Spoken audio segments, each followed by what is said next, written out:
What would happen if everything in your life that you were holding back in that you didn't think you could do, you pushed the limits just a little bit and found out that you could? Now, subconsciously, your whole world is opening up. You start to ask, where else am I holding myself back because of fear and anxiety? And these workouts become this tool, it becomes a training ground.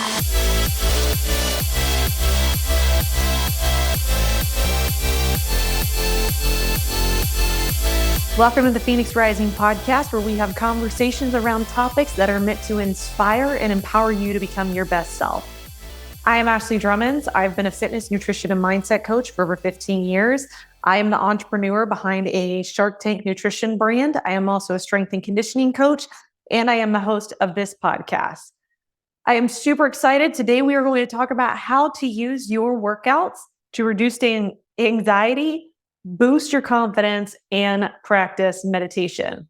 We're going to get into the story behind how I came about discovering this as a form of mindfulness and meditation, but also a little bit of the science behind why yoga became so popular for reducing anxiety and meditation and mindfulness practices, what meditation is all about, and how all this correlates to strength training in your workouts, so that if you're like me, you don't really like sitting in silence and just thinking too much, but you do want to expand your mind, reduce your stress levels, and boost your confidence and get empowered at the same time. That is what we're going to talk about today, exactly how you can do this. So going back to the story of how I even got into this, let me stick my other earphone in for you. So I came to discover this form of meditation and what I call my quote unquote therapy during one of the hardest times of my life.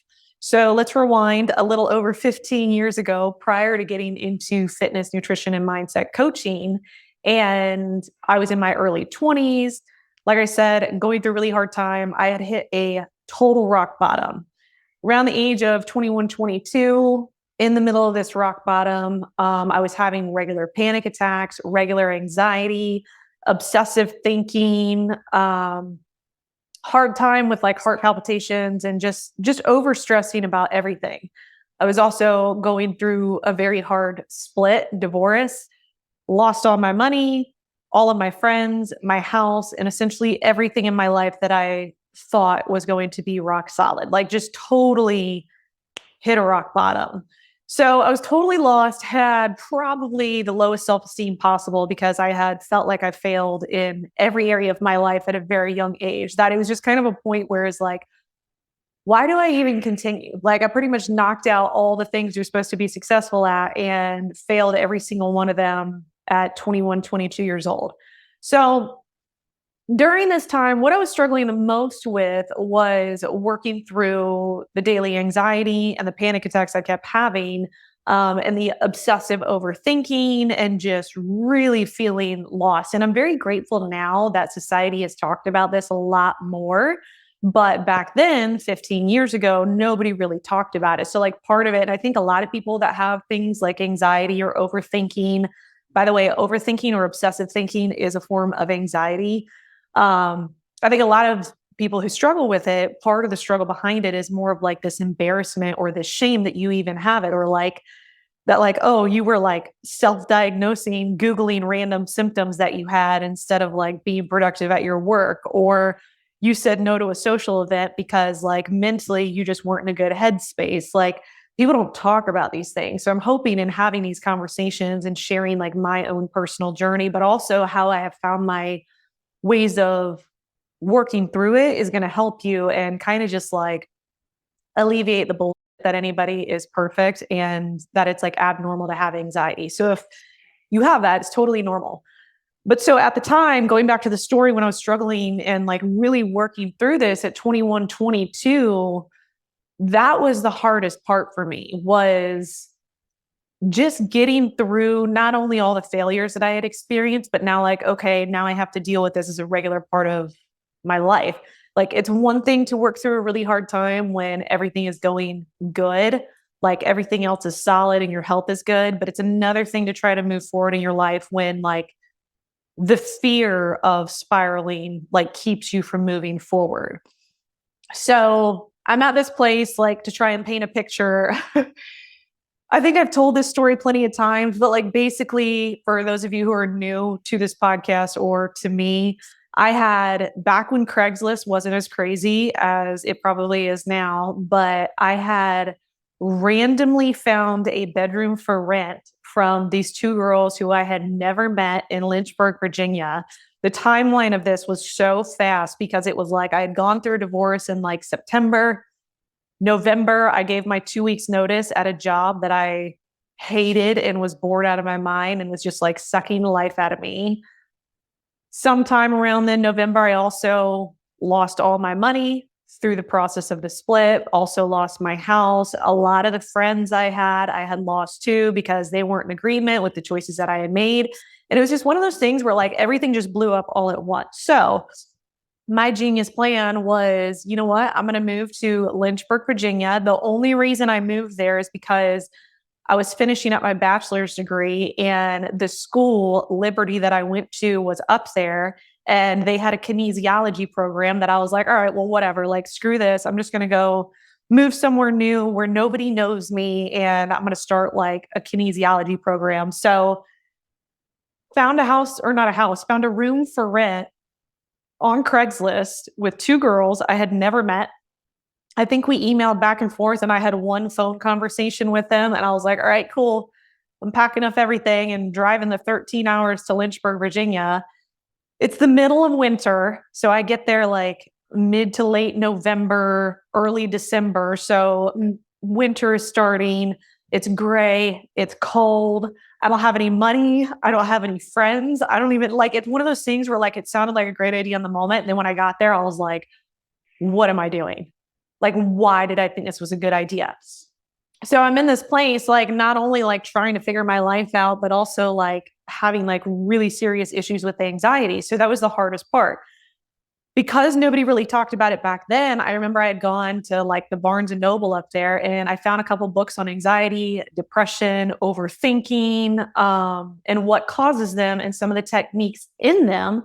And one of the biggest things that all of these books and supposed experts had suggested was starting a daily meditation practice or to start doing yoga every day to focus on controlling my breathing and connecting my mind and body to help reduce stress and anxiety. And if you've ever done anything looking for like how to reduce stress, how to reduce anxiety, how to, I don't know, sleep better, it almost always is going to talk about like mindfulness and meditation. So I found these books. I'm reading it over and over. I'm like, all right, well, if all these people are saying it, this must be the way to go. So I dove right in. I tried a couple yoga classes. In full transparency, I was bored out of my mind. It actually was making my anxiety worse because when it comes to the body and movement, I like to do activities where I'm actually moving. So the whole mindfulness and meditation that you're supposed to get from yoga practices was not working for me and left me feeling more frustrated to where what I had was this like fight or flight feeling all the time and this feeling like I couldn't breathe. So to then go sit in a yoga class where all you do is just sit and be still for somebody who's got anxiety is a very bad idea. That's like that's like putting somebody that's claustrophobic in a straitjacket. Like, no, that's not how we deal with this. So I felt super frustrated, like, all right, well, everything is saying to do mindfulness practice and get into meditation. But when I sit in yoga, I actually feel more anxious. So I totally threw that out the window. I was like, this isn't yoga's not for me. Let me try the meditation stuff. So I went out and I got some of the guided meditation video, or not videos, audio, because back then, like you had an iPod and you downloaded music, or this like podcast didn't exist. So I downloaded a couple meditation practices. And every single time I did these meditation practices, I either fell asleep halfway through because I was like, well, this is working and making me tired because I'm falling asleep, or I was listening to the meditation and felt like whoever made these meditations had never actually known what it felt like to be somebody who is like hyper aware, hypersensitive, overthinking, because all they were doing was like making me think more. And like it created like this conflict where what I needed was an outlet. So I was like searching for answers, tried yoga, didn't work. Tried meditation videos, also didn't work. So here I am in the middle of nowhere in Virginia, with literally no direction, feeling like a failure and just trying to find like a Hail Mary or something. So here's the silver lining. I had nothing else to do because I didn't know anybody and I didn't have any family. All my family was here in Florida. So since I was finishing up my college, my bachelor's degree, one of the things that this college told us was as a student, we all got free wellness memberships to the campus gym, which was like this huge recreational, like basketball courts, tennis courts, swimming pool, weight room, and all those things. At the time, I was like, I'm not going to join like a sports league or anything like that, but like at least it's free because I don't have money. So I'll go up there and see what's up there. Plus, in high school, I did play sports. So I figured I'd go up there, check it out every day because at least it got me out of the house and gave me something to do and like some sense of purpose. So I had started going up to this college gym, not even kidding you. Like I just walked in, found the actual weight room. There's like a rack of free weight dumbbells. No idea what I was doing. I mean, I knew nothing about health and fitness.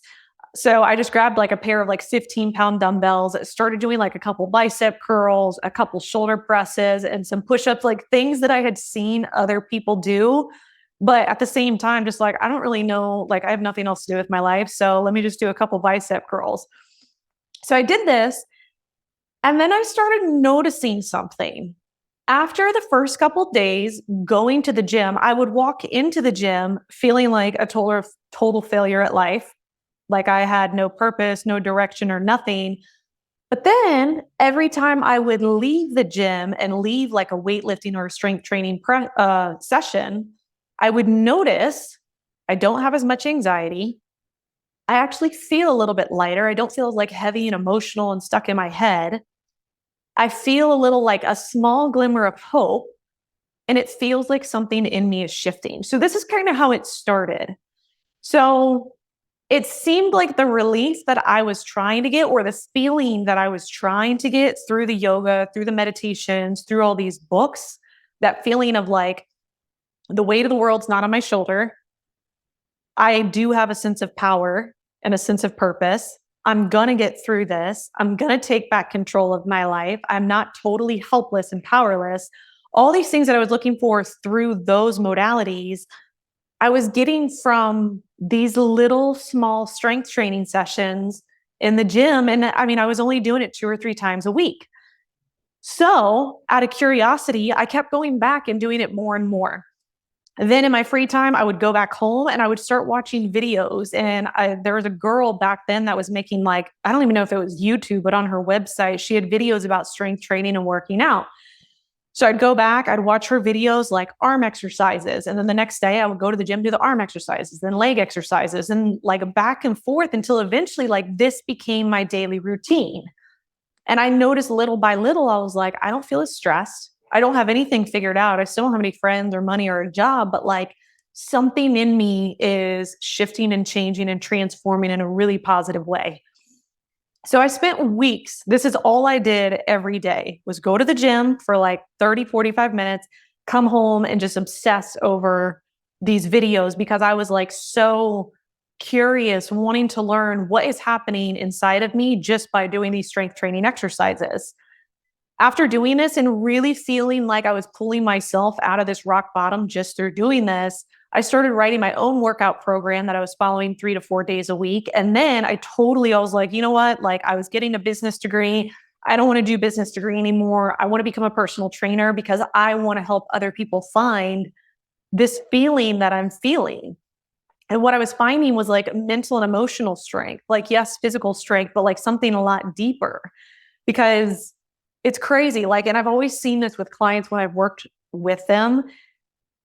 There is never a client that comes to me that starts a strength training program and doesn't come out of the strength training program feeling more confident and more fired up and more empowered. You just can't. So like you start to wonder, like, what is the science that's going on with this? Like, why is this something that it seems like it's a healthy addiction that people start to get into? So I'm going through all this. I'm like connecting to my mind and my body, but I'm also like learning how to channel and control my emotions, learning how to channel and control my thoughts, and learning how to channel and control the anxiety without all of it controlling me. So then I start working as a personal trainer, and I'm noticing like I don't lead with this because nobody ever hires a personal trainer because they're trying to get empowered and confident. They hire a personal trainer because they want to lose weight and get in shape. So it always starts. But I notice like as I'm working with these clients, and I'm not saying anything about this mindset stuff, they're getting the same results. As they got in better physical shape and they were getting stronger, their mental health was improving and their overall confidence levels were going up. So for me, now over 15 years in this industry as a fitness and mindset nutrition coach, but also being very into strength training and my regular workouts are a form of meditation and therapy for me. So I want to explain all this to you in case you're like me, like I said, where you feel like sometimes like you're looking to gain control back in your life. You're trying to reduce anxiety, trying to reduce your stress. You want that peace of mind. You want that sense of confidence and empowerment. I'm going to explain to you how strength training and weightlifting regularly can do that for you because it's worked for me and continues to work for me and has worked for numerous clients that I have worked with. But you kind of have to understand this. And sometimes like you don't really have to know this deep level of it. You can just start with strength training and pay attention and you'll notice like, something definitely is shifting. So here's the thing, just a little bit about anxiety, obsessive thinking, spiraling, like those days in your head.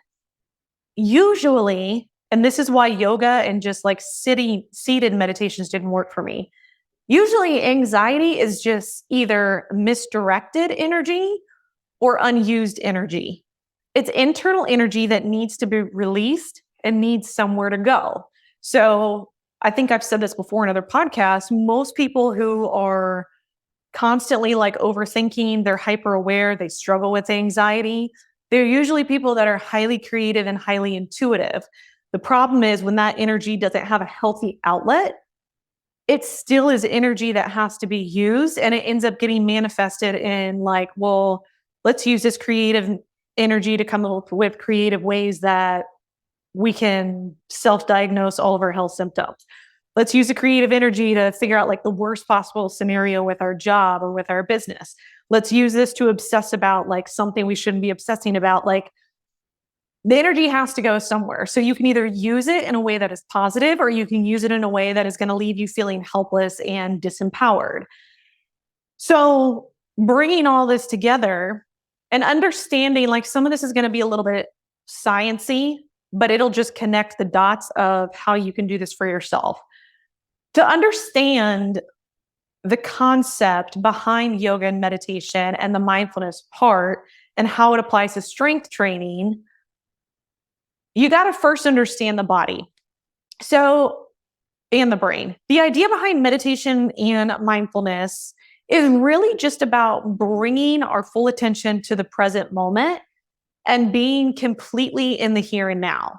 I mean, that's really all it is. So like when they're having you do all these different movements, checking the sensations in your body, your breathing, like all of this is just to get you right here. So paying attention to your breath. That's what they always do in yoga. That's what they always do in meditation. What kind of sensations are going through your body right now? Focus on your toes, focus on your head, focus on the space between your eyes. Like all of these things are in meditation. They want you to focus on that. As well as like, what are the thoughts that are coming up for you? Just let them go. Like I've listened to so many meditation things. I could be my own meditation person. But so this is why yoga is so effective and why it has become a tool for so many people of connecting the mind and body, because the idea behind yoga is to be totally present, focus your breath, and as you're moving your body, you're connecting it to your breath while being mindful of your intention or your thoughts. A lot of people attribute yoga to getting them through hard times because when you do difficult poses, you have to sit with it, you have to breathe through it, and it teaches you to do that in difficult times in life. So then we get into the meditation, and the intention behind meditation and the science is that it helps rewire our brain, reduce stress and anxiety by being fully present in the here and now. And on like the anatomy and physiology side, it helps reduce cortisol. So cortisol being our stress hormone. When we are stressed, that's constantly got us with adrenaline and turning on that switch of fight or flight, like, hey, like be on high alert all the time. So meditation helps reduce that. When you can focus entirely on the present and train yourself to do so regularly and consistently, the structure of your brain actually changes and rewires. So meditation helps with restructuring the part of our brain that is responsible for emotions such as stress, fear, and anxiety. But here's the thing. What if you didn't have to sit in awkward, uncomfortable positions for long periods of time with a mantra, or you didn't have to sit in silence for 45 minutes and go through a meditation when you're feeling restless in order to access this? What if you could actually learn to restructure your brain and the part that regulates your emotion, reduce cortisol, reduce stress and anxiety in your workouts, and making that your mind-body connection? So exercise in general, we already know this, has been proven to release endorphins and help regulate cortisol, the stress hormones. Yoga becoming popular because it does this by combining mindfulness and movement in the body. Well, what if we took that one step further and strength training and weightlifting could do the exact same thing? And it's interesting to me that more stuff hasn't come out about this, because people who have been strength training and like really seen their workouts as a mind-body practice for a long time, they know this, they understand this. They will tell you this is therapy for them, just like people who practice yoga will tell you that that's therapy for them. In my opinion, personally, I think strength training and weightlifting is even better than yoga and just sitting on the floor in silence or in different poses. Don't get me wrong, I'm not hating on yoga. I love yoga for stretching and doing nothing, but as my daily practice, it's just not going to work for me. So I think that strength training and weightlifting is a better form for reducing anxiety, meditation, improving mindfulness. Plus, I think weightlifting and strength training does something that yoga and meditation doesn't do by helping you tap into an inner strength, an inner power that you didn't know was there. So let's think about this. Let's talk about this and stick with me. The idea of strength training and weightlifting, like from the most basic definition, is to pick something up that is heavy a certain amount of times and to put it back down. You are picking and lifting something up. You have to use your own power and strength to lift something heavy up, right? First thing every client I have ever worked with has had to deal with when they start strength training is that they have to deal with fear, self-doubt, low confidence, and the belief that they can't or are not strong enough to pick something up, whatever the exercise is, squats, bench press, overhead press, it doesn't really matter. It's intimidating. It's intimidating to step into a gym, to step into the weight room surrounded by people who seem like they know what they're doing or look like they know what they're doing. It's also intimidating to pick up something super heavy and do things that you've never done before for the first time. It's intimidating to lift something not knowing if it is going to be stronger than you or heavier than you or overpower you. So in strength training, all of your insecurities, all of your doubts, your limiting beliefs will come to the surface. The first time you do an exercise you've never done, the first time you try to pick up a weight that is heavier than the weight you've ever done before, it always happens, which is what makes strength training the perfect exercise for building your confidence, your self-esteem, overcoming your limiting beliefs, and finding out what you're really made of. Now, some people don't do strength training for mindfulness and meditation. That's totally fine. In fact, I would say that most people don't. And that's very unfortunate, because once you start to see it in this way and you stop training to try and be skinny or to look a certain way or obtain a certain physique, and you start training because you understand the mind-body connection and how you can tap into your inner strength and empowerment to remind yourself of how strong you really are, how powerful you really are, and how capable you are, if you start doing that, you're going to have a tool that will carry you throughout everything in life. You're going through rock bottom and it feels like the weight of the world is on your shoulder. What are you going to use to pull you out of that? Is sitting on the floor in a meditation position going to make you feel empowered? It's great for surrendering, but where are you going to get your sense of empowerment? Is sitting in a long position for a long period of time going to make you feel empowered? Surrender, yes. But where are you going to get your sense of empowerment? This is what I want to get you to understand is the thing, like it's one thing to have a practice that helps you surrender, come into the present moment and just breathe. I meditate regularly. I believe in that. I think it's great. What is your daily practice though that is going to remind you, hey, no matter what comes your way, you've got this. Hey, I know shit is hitting the fan right now and it's getting really hard, but you are stronger than this situation. You are stronger than your circumstances. You will get through this. You have everything you need to get through this. What is going to give you that feeling, if not this? So, how do we actually do this? How do we actually really connect all these pieces and make this strength training in your workouts a mindfulness practice? Like every mindfulness practice, we have to start with the breath. Just like in meditation and just like in yoga, the first thing you have to do is to get present with your breathing. Inhale and exhale. If you've ever watched somebody who is like really in their workouts, not for attention or not for some superficial reason, but like they're there for themselves. If you really watch them, watch before they perform a big lift, watch before they pick up a big weight. There's a certain breathing component that has to happen because if your breath is not in alignment with the movement you are about to do, you're either going to hurt yourself or you're not going to be able to lift the weight because your core is not engaged and you don't have a strong foundation.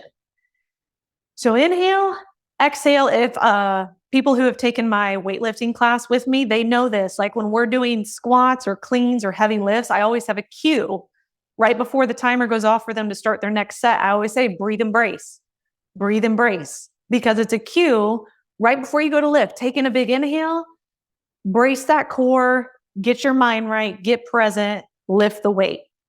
So connecting and getting present with your breath is the very first thing. When you do this too, though, where are your thoughts? What's going through your mind? Get totally present right here to the movement and the exercise that you are about to do. So then we get into the actual movements.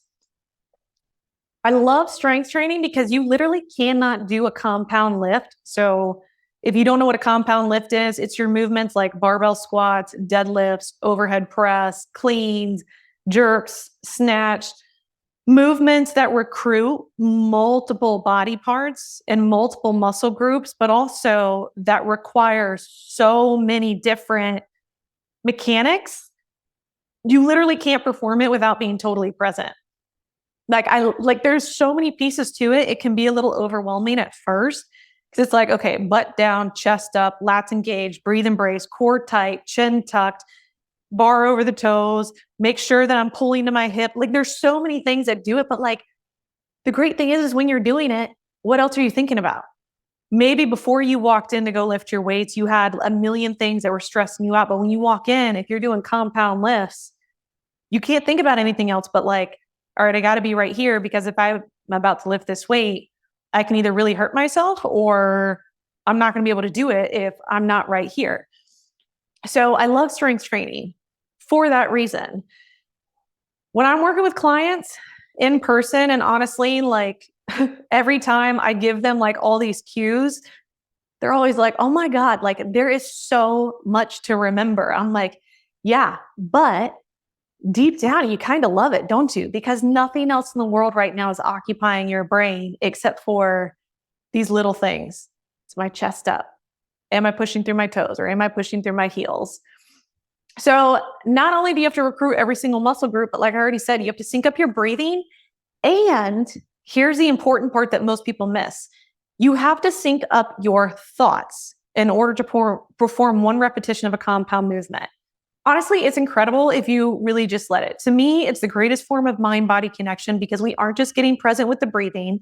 we're not just getting present with the body, but we are also pushing past all those doubts, limiting beliefs, and insecurities to help you find out how strong you really are, which then gets us into the actual weight component. So this is the other interesting thing that happens when I start working with someone on strength training and they've been undermining or selling themselves short on how strong they really are. And I hand them a weight. This actually happened the other day. I had a client who she had been using like, I don't even know, 15-pound dumbbells, which is, if you're listening to this and you're like, what's wrong with 15-pound dumbbells? There's nothing really wrong with 15-pound dumbbells. 15 pounds, though, is kind of like the weight that you use because you know that you can do it, but it's not going to push you so hard that you feel like you're going to die. Like, it's kind of sandbagging. It's kind of a cop out. But anyway, she had grabbed 15 pounds to do an exercise.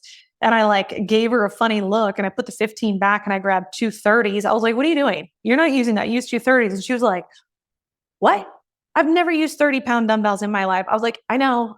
Just trust me. Like, you can do this. And she's like, I don't know. I was like, here, I'll make you a deal.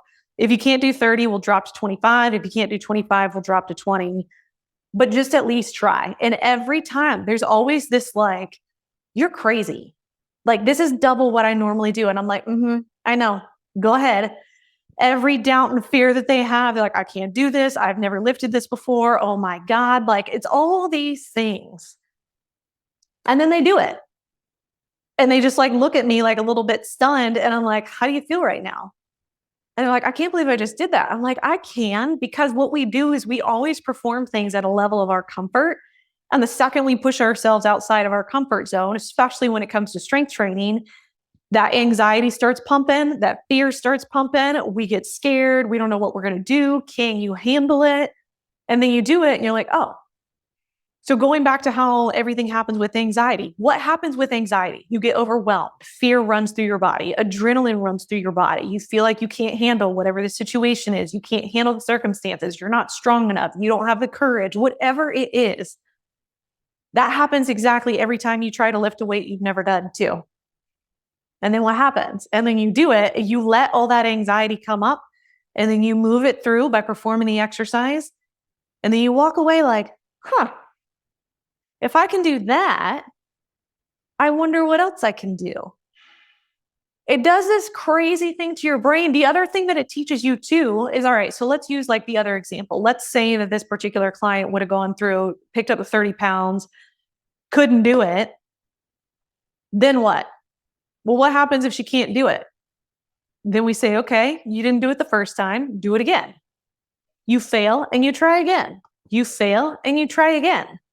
It teaches you to not be scared of failing and not being scared of messing up, especially the bigger lifts. Like when I've had clients and students work on like big lifts with me, like cleans and jerks and snatches and like the harder lifts, and they're scared to do it. I'm like, listen, you're going to fail.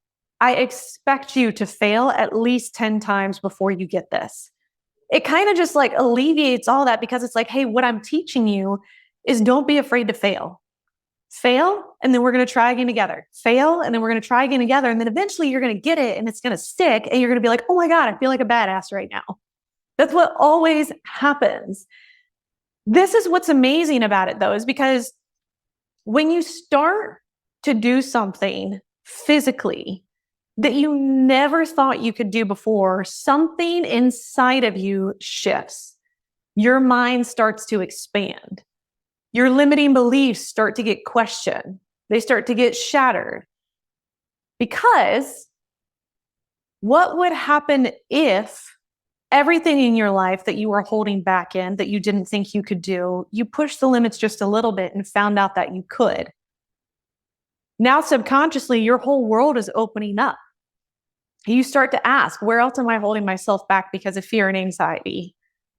And these workouts become this tool. It becomes a training ground.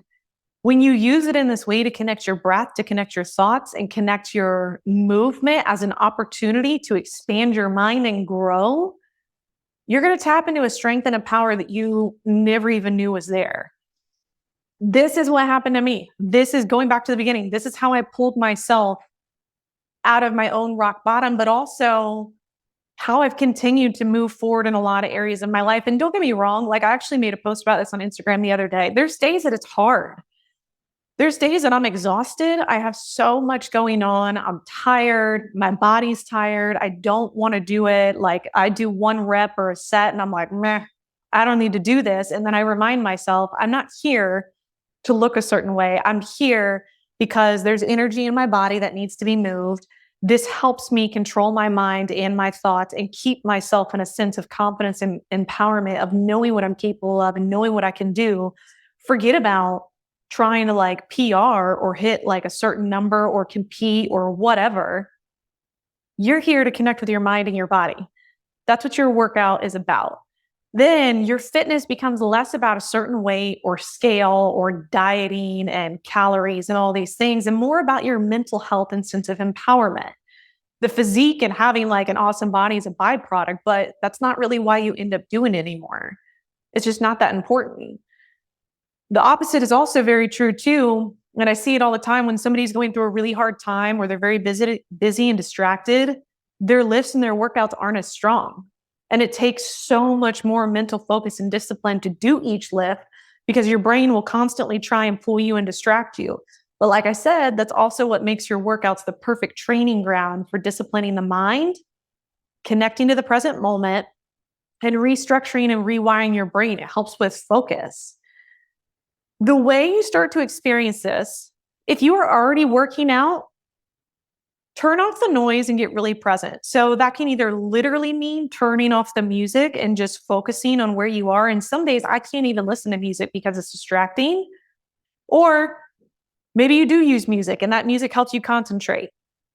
Get really present. Before you even start your workout, take a few minutes in your warm-up to just get present. Where's my mind at? Where's my breathing at? Am I really here? Where are my thoughts? What's going through my headspace?